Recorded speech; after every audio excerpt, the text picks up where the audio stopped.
नमस्कार. भर बाजारात व्यापारी ओरडत होता म्हणून गिऱ्हाईकांची अक्षरशः झुंबड होती. पण पुढच्याच क्षणी त्या व्यापाऱ्याने काय केलं ते बघाच. सगळेच त्याला अक्षरशः. सविस्तर व्हिडिओ पुढे पाहण्याआधी चॅनलवरती तुम्ही नवीन असाल तर आपला RG मराठी न्यूज चॅनल जरूर सबस्क्राईब करून घ्या. असं म्हणतात की बाजारात बोलणाऱ्याचे किडकी गहूसुद्धा विकले जातात, पण न बोलणाराचे चांगले गहूसुद्धा विकले जात नाहीत. आणि हे अगदी 100% खरं आहे.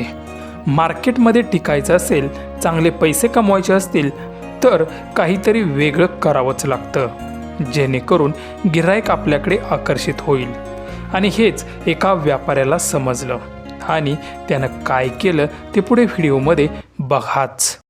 माशी कांदा निवडायचा गरज नाही. कारण काय सांगायचं असल्या उन्हाळ्यात सुद्धा एक सुद्धा रोजाची बाई आली नाही. पुन्हा मिवणीला फोन केला, सासूला फोन केला, मावस सासूला फोन केला. म्हणली जावाई आम्ही येतो कांदा काढा. मिवणी तर आलीच. काय सांगायचं, मिवणीचा सासूचा हात लागल्या एक सुद्धा कांदा खराब झाला नाही. काय सांगायचं, आता एखादा होत असतं जाऊ द्या. पण मिवणी सासूबाई म्हणल्या जावाई कमी नाही लगीन पुरीला चिप्पीनं हाणायला लावी. लग्नातल्या चिप्पीनं आणि जपून ठेवलाय लग्नातला चिप. काय सांगायचं तुम्हाला, निवडायची गरज नाही कांद्याला.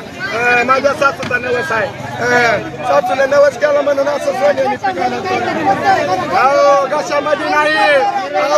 माझा ती शब्दात गच्चीला दरी ती खन्न मारी.